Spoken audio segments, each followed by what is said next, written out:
বর্ষা শেষ, চারদিকে সবুজের ছোঁয়া। তবে শ্যামল আর নীলার জীবন যেন শুকিয়ে যাচ্ছে দিন দিন। 10 বছর সংসার করা এই দম্পতির জীবনে সবই ছিল, ভালোবাসা, সুখ আর ছোট ছোট স্বপ্ন। কিন্তু একটা জিনিস ছিল না, সন্তান। নীলা প্রতিদিন সকাল সন্ধ্যা প্রার্থনা করত, হে আল্লাহ, আমার বুকটা শূন্য রেখো না। শ্যামল বাইরে কঠোর থাকলেও ভেতরে ভেঙে পড়ছিল। তিনি নীলার মুখে সেই বেদনাশায় দেখতেন, যা তাদের নিঃশব্দে কাঁদিয়ে দিত।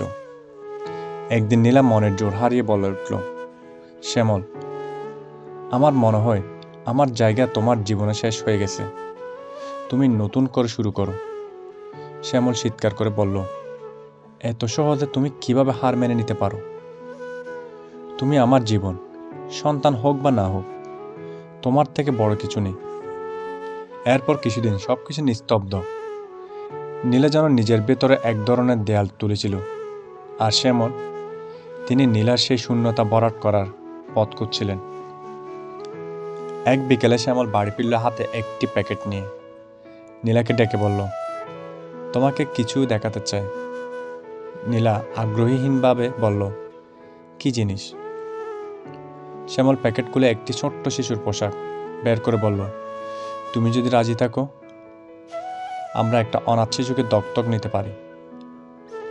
আমাদের বুক খালি থাকবে না। তুমি কি বলো? নীলা চোখ দিয়ে এক ঝাঁক অশ্রু গড়িয়ে পড়ল।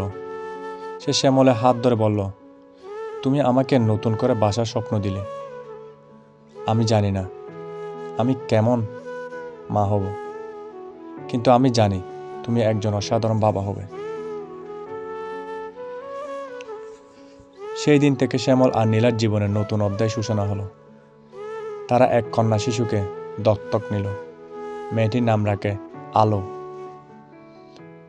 প্রতিদিন নীলার মুখে হাসি ফুটত যখন আলো তার মাকে মা বলে ডাকত। শ্যামলের মনে হতো জীবনের সব শূন্যতা পূর্ণ হয়ে গেছে। একদিন বিকেলে নীলা আলোকে কোলে নিয়ে শ্যামল বলল, আমাদের জীবন সত্যি সুন্দর, তুমি আমার জীবনের আলো। শ্যামল নীলার দিকে তাকিয়ে শান্ত গলায় বলল, তুমি ছিলে আমার অন্ধকারে একমাত্র আশ্রয়। এখন আমার সবই মিলে একটি পূর্ণতা। আলো যখন তাদের হাত ধরে বসে সূর্যাস্ত দেখছিল, তখন সেই শেষ বিকেলের আলো তাদের জীবনে সব দুঃখ মুছে দিয়ে নতুন রঙে রাঙিয়ে দিচ্ছিল। গল্পটা কেমন হলো সবাই কমেন্ট বক্সে জানাবেন।